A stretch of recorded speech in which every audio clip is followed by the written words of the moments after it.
An update on restoration work being done on the old Treasury building, which now houses the National Museum and is the headquarters of the management team, the St. Christopher National Trust, was provided to members of the public and news media in a walkthrough facilitated by the restoration contractor and representatives of the trust and government officials.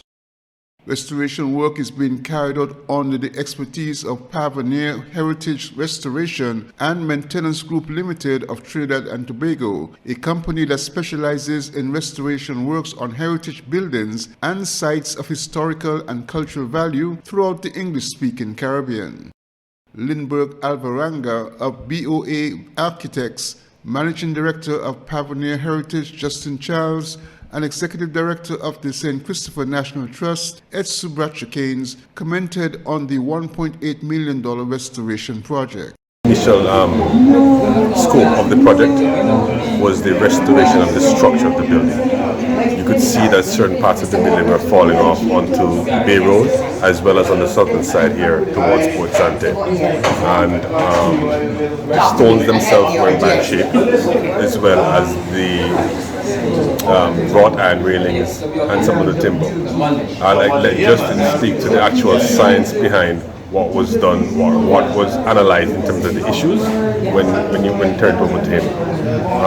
But the initial scope, as I said, was generated mainly to restore the old building. Of course, there would have to be a scope beyond that for its actual purpose of being a museum. So something that we said earlier on when we started the tour, remember we said that Portland cement and lime mortar aren't compatible. So a lot of the failures came because of that. So now that we have rectified those issues and restored that structural element of the building by placing in the joints of the building and on the walls, we won't have the issues going forward.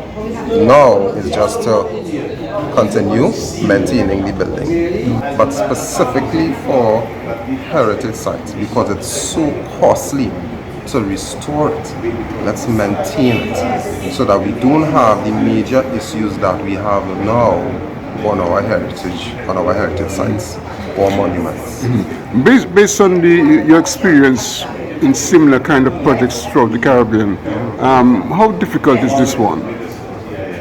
It is difficult. It's not the most difficult or challenging project that we have worked on, but it is a difficult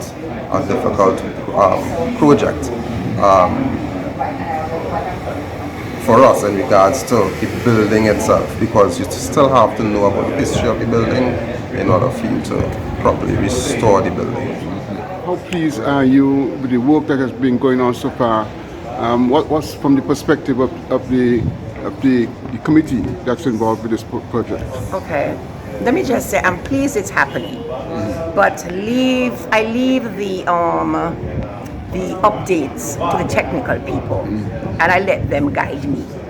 So I understand that we are a little behind, but we will be catching up, and that's because of sometimes, you know, when in when you plan for certain things, you only see certain things on the surface, and when you start to do the work, you find other situations, and we don't want to fix things halfway.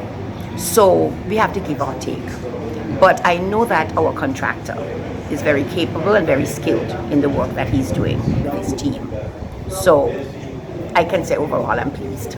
The historic building of 1896 once housed various government offices, including the early legislature, treasury offices of statehood and post-independence periods, before being assigned to house the National Museum and the offices of the St. Christopher National Trust.